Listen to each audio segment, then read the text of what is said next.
안녕하세요. 누나 제이입니다. 오늘은 지난 시간에 이어 어린 왕자의 마지막 편을 함께 나누려 합니다. 지난 시간에 어린 왕자는 여호와의 만남을 통해 서로 길들여지는 과정을 알게 됐죠. 주옥 같은 어록들이 많이 있지만 저는 그중 어린 왕자와 여우가 이별하는 장면에서 여우가 말했던 대목이 기억나네요. 마음으로 봐야 보인단다. 중요한 건 눈에 보이지 않거든. 내 장미가 중요한 존재가 된 건 내가 장미에게 드린 시간 때문이야. 기억해. 내가 길들인 대상에 대해 넌 영원히 책임져야 한다는 걸. 이제 어린 왕자의 마지막 편입니다. 비행기 조종사, 즉 화자인 나와 어린 왕자의 관계 맺음과 지구와 작별을 하는 어린 왕자의 모습이 담겨집니다. 잘 들어주세요.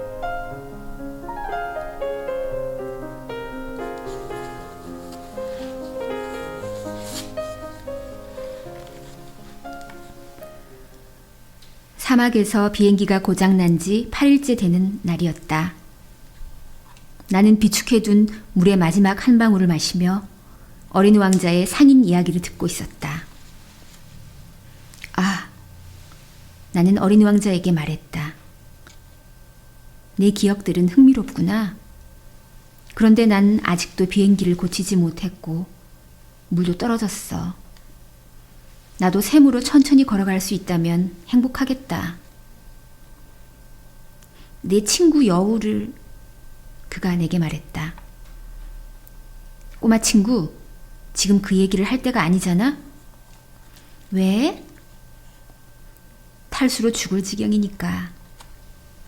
그는 내 이유를 납득하지 못했다. 친구를 사귄 일은 좋았어. 죽음을 맞더라도 변하지 않아, 난. 여우와 친구가 되어서 무척 행복해. 이 아이는 위험을 전혀 감지하지 못하는구나. 나는 속으로 생각했다. 허기나 갈증에 시달린 적이 없을지도 몰라. 조금의 햇빛만 있어도 충분한 거야. 어린 왕자는 나를 바라보더니 내 생각에 답하듯 말했다. 나도 목이 말라. 우물을 찾으러 가자. 나는 그럴 힘이 없다는 신용을 했다. 이렇게 드넓은 사막에서 우연히 우물을 찾길 바라다니 말도 안 되는 생각이다. 하지만 우리는 걷기 시작했다. 묵묵히 몇 시간을 걸으니 밤이 내리고 별들이 반짝이기 시작했다. 갈증으로 미열에 시달리던 나는 꿈결인 듯 그 광경을 바라다 보았다. 아까 어린 왕자가 한 말이 내 머릿속을 어지럽게 떠다녔다. 너도 목이 마르다는 거지? 어린 왕자는 내 질문에 답하지 않았다. 그냥 이렇게 말할 뿐이었다. 물은 마음에도 좋으니까. 나는 그 말뜻을 알아듣지 못했지만 잠자코 있었다. 그에게 질문해도 대답을 들을 수 없다는 걸 잘 알고 있었다. 어린 왕자는 기진맥진한 모양인지 바닥에 주저앉았다. 나는 바로 곁에 앉았다. 다시 침묵이 흐른 뒤 그가 말했다. 별들이 아름다운 건 눈에 보이지 않는 꽃 한 송이 때문이야. 물론이야. 나는 달 아래 너울거리는 모래 습곡들을 잠잠히 바라보았다. 사막은 아름다워. 어린 왕자가 덧붙였다. 사실이었다. 나는 언제나 사막을 사랑했다. 우리는 사막의 모래 언덕에 앉아 있었다. 아무것도 보이지 않는다. 아무것도 들리지 않는다.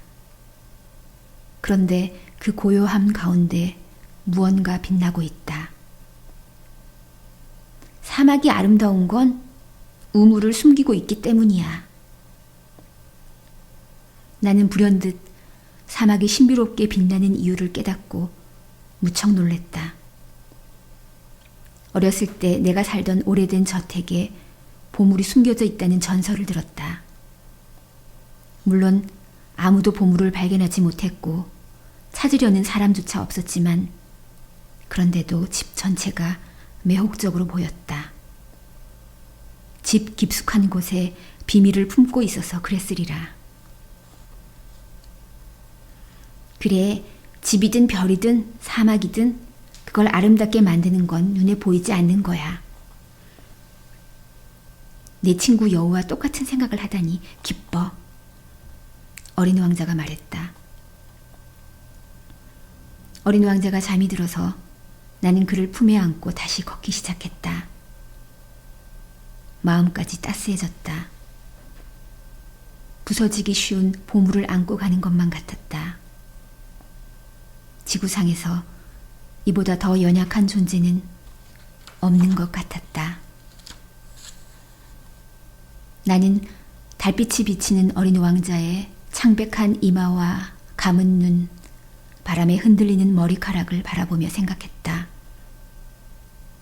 눈에 보이는 건 껍질뿐이야. 가장 중요한 건 눈에 보이지 않는 거야. 어린 왕자의 살짝 벌어진 입술에 어렴풋이 미소가 번졌다. 잠든 어린 왕자를 보며 이렇게나 감동받는 건 꽃 한 송이에 대한 그의 변치 않는 마음 때문이야. 자는 동안에도 그의 안에서 등불처럼 빛나고 있는 장미의 형상 때문이야. 나는 어린 왕자가 더더욱 깨어지기 쉬운 존재라는 생각을 했다. 이 등불을 보호해 주어야 한다. 바람이 한 번만 불어도 꺼져버릴 수 있다. 그렇게 걸어간 끝에 동이 틀 무렵 나는 우물을 발견했다. 어린 왕자가 말했다. 사람들은 허겁지겁 급행 열차에 올라타. 정작 자기가 무엇을 찾고 있는지 알지 못하면서 그냥 불안에 떨며 시간을 흘려보내고 있어. 그는 이렇게 덧붙였다. 그럴 필요는 없는데. 우리가 다다른 우물은 사하라 사막에서 흔히 보이는 우물과 달랐다. 사하라의 우물들은 모래사막에 간단하게 구멍이 파인 형태다. 그런데 이 우물은 마을의 우물처럼 생겼다. 근처에는 마을이 없었는데 나는 꿈을 꾸고 있는 기분이었다. 이상한데? 내가 말했다. 전부 준비되어 있어. 도르래와 두레박, 밧줄까지. 어린 왕자는 웃으면서 밧줄을 잡고 도르래를 움직였다. 그러자 오랜 잠에서 깬 낡은 풍향개처럼 도르래가 끼익거리는 소리를 냈다. 들려? 우리가 우물을 깨워서 우물이 노래를 부르고 있어. 어린 왕자가 말했다. 나는 어린 왕자를 힘들게 하고 싶지 않았다. 그냥 둬. 내가 할게. 내겐 너무 무거워. 나는 우물 테두리 돌이 있는 곳까지 천천히 두레박을 끌어올렸다. 그리고 떨어지지 않으려고 균형을 잡아 돌 위에 올려두었다. 귓가에 도르래의 노랫소리가 계속 들렸고 여전히 일렁거리는 우물의 수면 위로 태양의 진동이 느껴졌다. 목이 너무 말라. 물을 마시게 해줘. 나는 얼른 두레박을 들어올려 어린 왕자의 입가에 대주었다. 그는 눈을 감고 물을 마셨다. 축제에 온 것처럼 마음이 환해졌다. 그 물은 일반적인 마시는 물과는 전혀 달랐다. 별을 바라보며 걸어온 발걸음, 도르래의 노랫소리, 내 팔에 수고가 어우러져 태어났기 때문이었다. 그것은 선물처럼 내 마음을 기쁘게 했다. 어린 시절 성탄절 선물들이 전나무 조명과 자정미사 음악, 부드러운 미소들 때문에 더 돋보이던 것과 같았다. 아저씨별에서 사람들은 하나의 정원에 장미 5,000송이를 갖고 있지. 어린 왕자가 말했다. 그러면서도 자기들이 뭘 원하는지 결코 찾지 못해. 찾지 못하지. 나는 대답했다. 한 송이 장미나 물 한 모금에서도 찾을 수 있는데. 그래 정말. 나는 대답했다. 어린 왕자가 덧붙였다. 눈으로는 볼 수 없어. 마음으로 찾아야만 해. 나는 물을 마셨다. 숨이 편안해졌다.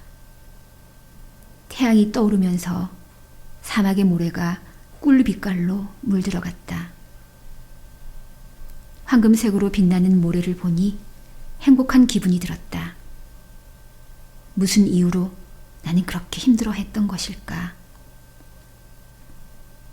저번에 한 약속 들어줘. 어린 왕자가 조용히 말했다. 그는 내 곁에 와서 앉아 있었다. 무슨 약속? 있잖아. 양에게 씌울 부리망. 난 내 꽃을 책임져야 하니까. 나는 주머니에서 스케치한 그림을 꺼냈다. 어린 왕자가 쳐다보고 웃었다. 아저씨가 그린 바오바브 나무 양배추랑 좀 닮았어. 아, 내가 바오바브 나무 그림을 얼마나 자랑스러워했는데. 아저씨가 그린 여우는 귀가 좀 뿔처럼 보여. 너무 길어서 그래. 어린 왕자는 다시 웃었다. 그렇게 말하면 못 써, 꼬마 친구. 내가 그려본 거라곤 속이 안 보이는 보아뱀과 속이 보이는 보아뱀이 다잖아. 아, 괜찮아. 어린이들은 알아보니까. 어린 왕자가 말했다. 나는 부리망을 그렸다. 그걸 건네주는데 가슴이 미어졌다. 내가 모르는 계획이 있는 거니? 어린 왕자는 대답하지 않았다. 그 대신에 이렇게 말했다. 아저씨, 내가 지구에 떨어진 지 내일이면 1년이야. 잠시 침묵이 흐른 뒤 그가 이어 말했다. 바로 이 근처에 떨어졌어. 어린 왕자가 얼굴을 붉혔다. 나는 다시 한번 알 수 없는 묘한 슬픔을 느꼈다. 불쑥 한 가지 의문이 들었다. 그럼 일주일 전 아침 널 만났을 때 사람들이 사는 곳에서 수천 마일 떨어진 사막을 홀로 거닐고 있던 게 우연이 아니었구나? 내가 떨어진 곳으로 되돌아왔던 거야? 어린 왕자가 다시 얼굴을 붉혔다. 나는 주저하며 말을 이었다. 떨어진 지 1년째 되는 날이라서? 어린 왕자는 다시 얼굴을 붉혔다. 대답은 없었지만 얼굴을 붉혔으니 그렇다라는 의미가 아니겠는가. 아, 난 두렵구나. 내가 그에게 말했다. 어린 왕자는 대답 대신 이렇게 말했다. 아저씨는 이제 일하러 가. 비행기 있는 대로 다시 가야 해. 난 여기에서 기다릴게. 내일 저녁에 다시 와. 나는 마음이 편치 않았다. 여우 이야기가 기억났다. 누군가에게 길들여졌다면 얼마간 눈물을 흘릴 위험을 감수해야 한다. 우물 옆에 오래된 돌담의 잔해가 있었다. 이튿날 저녁 일을 마치고 돌아오는데 저 멀리 어린 왕자가 돌담에 다리를 늘어뜨리고 앉아있는 모습이 보였다. 그가 누군가에게 말하는 소리가 들렸다. 기억 안 나? 어린 왕자가 말했다. 이 자리가 아니야. 다른 목소리가 반박한 모양이었다. 어린 왕자가 곧 응수하는 걸 보면 말이다. 아니야. 오늘은 맞는데 장소는 여기가 아니야. 나는 돌담 쪽으로 걸음을 옮겼다. 아무 소리도 들리지 않았고 아무도 보이지 않았다. 어린 왕자가 다시 누군가에게 대답했다. 물론이야. 모래바닥에 찍힌 내 발자국이 어디서 시작되었는지 보면 알 거야. 거기서 날 기다리면 돼. 오늘 밤 그곳에 내가 있을 테니까. 나는 벽에서 20m가량 떨어져 있었는데 여전히 아무도 보이지 않았다. 다시 침묵이 흐른 뒤 어린 왕자가 입을 열었다. 내 독 괜찮은 거야? 내가 오래 아프지 않아도 되는 거 맞지? 나는 가슴이 죄어오는 것 같아 숨을 참았지만 여전히 무슨 말인지 이해할 수 없었다. 이제 다른 데로 가. 나 내려갈게. 어린 왕자가 말했다. 돌담 아래로 시선을 내린 순간 나는 뛸 듯이 놀랐다.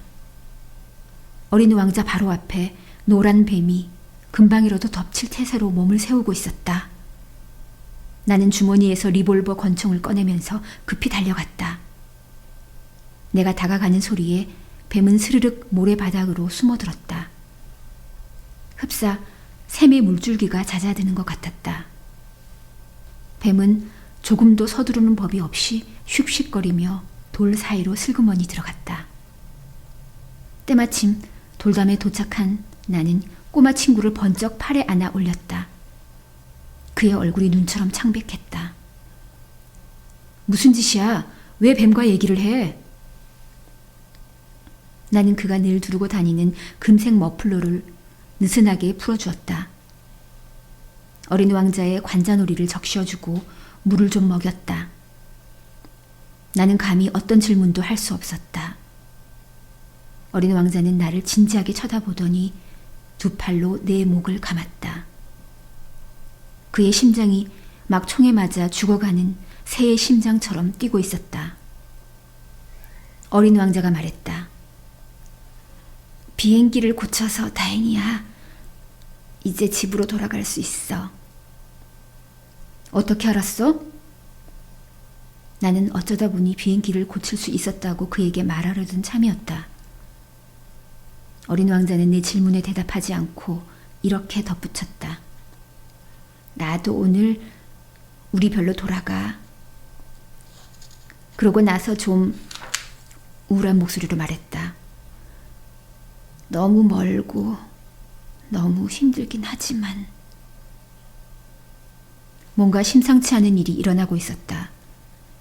나는 어린 아이를 안듯이 그를 품에 안았다. 그러나 내가 붙잡을 새도 없이 그는 곧장 심연으로 떨어지고 있는 것만 같았다. 어린 왕자의 진지한 눈빛은 먼 곳을 떠다녔다. 아저씨가 준 양이 나한테 있어. 양을 위한 상자도 있고 부리망도. 그가 슬픈 미소를 지었다. 나는 한참을 기다렸다. 내 품에서 그의 몸은 점점 뜨거워지고 있었다. 꼬마 친구, 너 무서웠구나.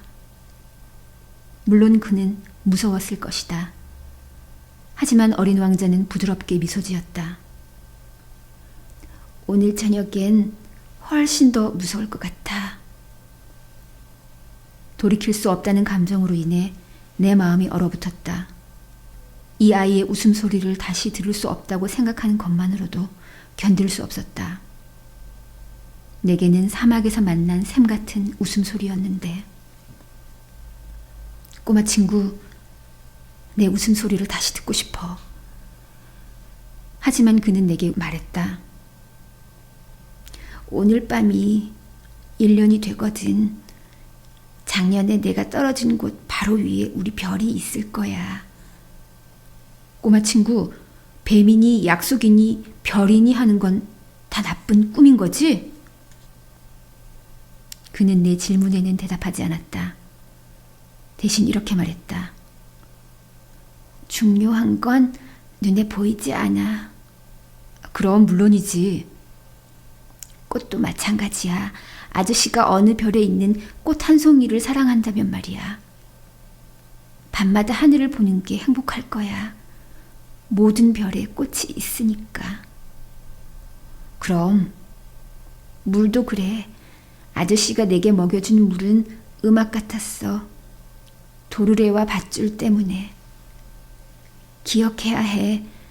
정말 맛있었어. 그럼 아저씨는 밤마다 별들을 바라보겠지. 내 별은 너무 작아서 어디 있는지 아저씨에게 보여줄 수가 없어. 그 편이 더 좋아. 이제 내 별은 아저씨에게 모든 별 중에 하나니까. 아저씨는 어떤 별이든 눈을 들어 바라보는 걸 좋아하게 될 거야. 그 별들이 전부 아저씨의 친구가 되어줄 거야. 그리고 또 내가 아저씨에게 선물을 줄 건데. 어린 왕자가 다시 웃었다. 아, 얘야, 꼬마 친구야. 내 웃음소리를 듣는 게 얼마나 좋은지. 바로 그게 내 선물이야. 물처럼 말이지. 무슨 말이야? 사람들은 누구나 별을 보지만 별이 누구에게나 같은 의미는 아니야. 여행자에게 별은 안내자야.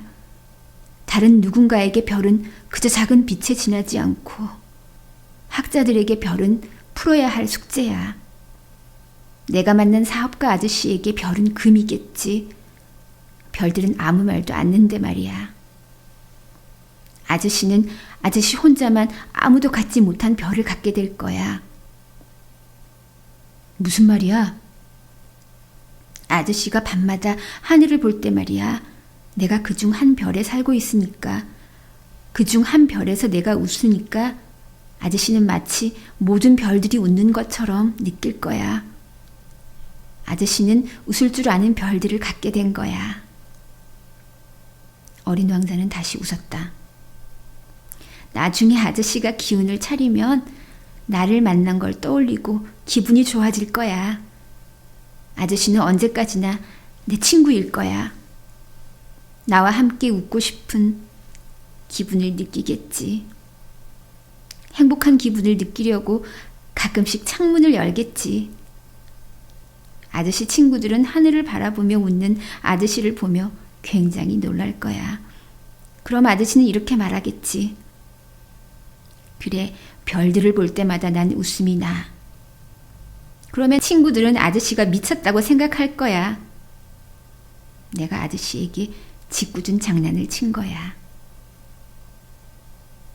그러고 나서 그는 다시 웃었다. 그러니까 별들 대신에 웃을 줄 아는 무수히 많은 작은 방울들을 아저씨에게 준 거야. 어린 왕자는 다시 웃었다. 그러다가 갑자기 진지한 표정을 했다. 오늘 밤에는 아저씨 오지 마. 내 곁을 떠나지 않을 거야. 아마 나는 아파 보일 거야. 죽는 것처럼 보일지도 몰라. 그런 거래. 그러니까 보러 오지 마. 그럴 필요가 없어. 널 떠나지 않을 거야. 어린 왕자는 근심 어린 표정을 지었다. 뱀 때문에 그래. 뱀이 아저씨를 물면 안 되니까. 뱀은 심술구죠. 재미로 물기도 하거든. 내 곁을 떠나지 않을 거다. 그런데 그가 무슨 생각이 들었는지 안도했다. 두 번째 물 땐 뱀의 독성이 없어지니까. 그날 밤 나는 그가 떠나는 걸 보지 못했다. 그는 조용히 모습을 감췄다. 내가 어린 왕자를 다시 발견했을 때 그는 단호한 걸음으로 빠르게 걷고 있었다. 그는 나를 보고 이렇게 말했을 뿐이다. 아, 아저씨였네? 그가 내 손을 잡았다. 그러면서 계속 나를 걱정했다. 아저씨가 오지 말았어야 했어. 힘들어질 거야. 이제 곧 내가 죽는 것처럼 보일 텐데 그건 사실이 아니야. 나는 아무 말도 하지 않았다. 아저씨는 알 거야. 너무 멀어. 내 몸 이대로는 고향에 갈 수가 없거든. 너무 무겁거든. 나는 아무 말도 하지 않았다. 내 몸은 버려진 낡은 껍질 같을 거야. 낡은 껍질은 슬플 게 없잖아. 나는 아무 말도 하지 않았다. 그는 이제 기운이 빠진 것 같았다. 그러면서도 안간 힘을 쓰고 있었다. 정말 근사할 거야. 나도 별들을 바라보겠지. 모든 별에는 녹슨 도르래가 달린 우물이 있을 거야. 모든 별들은 내게 마실 물을 부어줄 거야. 나는 아무 말도 하지 않았다. 정말 재미있겠지? 아저씨는 5억 개의 작은 방울을 갖게 되고 나도 5억 개의 샘을 가지는 거야. 어린 왕자가 말을 멈췄다. 그는 울고 있었다. 이제 나 혼자 있도록 조금 떨어져 있어줘. 그는 두려워든지 자리에 주저앉았다. 그가 말을 이었다. 아저씨, 내 장미 말이야. 난 그 꽃을 책임져야 해. 장미는 너무 약하거든. 그리고 너무 순진해. 세상에서 자신을 지키기 위해 가진 건 가시 4개가 전부야. 나는 더는 서 있을 힘이 없어서 주저앉았다. 그가 말했다. 자, 이제 끝났어. 그는 잠시 망설이더니 자리에서 일어났다. 그리고 한 발 내디뎠다. 나는 그 자리에서 꼼짝할 수 없었다. 그의 발목 언저리에서 노란 섬광이 일었다. 그게 다였다. 그는 잠시 미동도 없이 있었다. 소리도 지르지 않았다. 나무가 쓰러지듯이 부드럽게 어린 왕자는 바닥으로 쓰러졌다. 모래 바닥이라 소리조차 나지 않았다.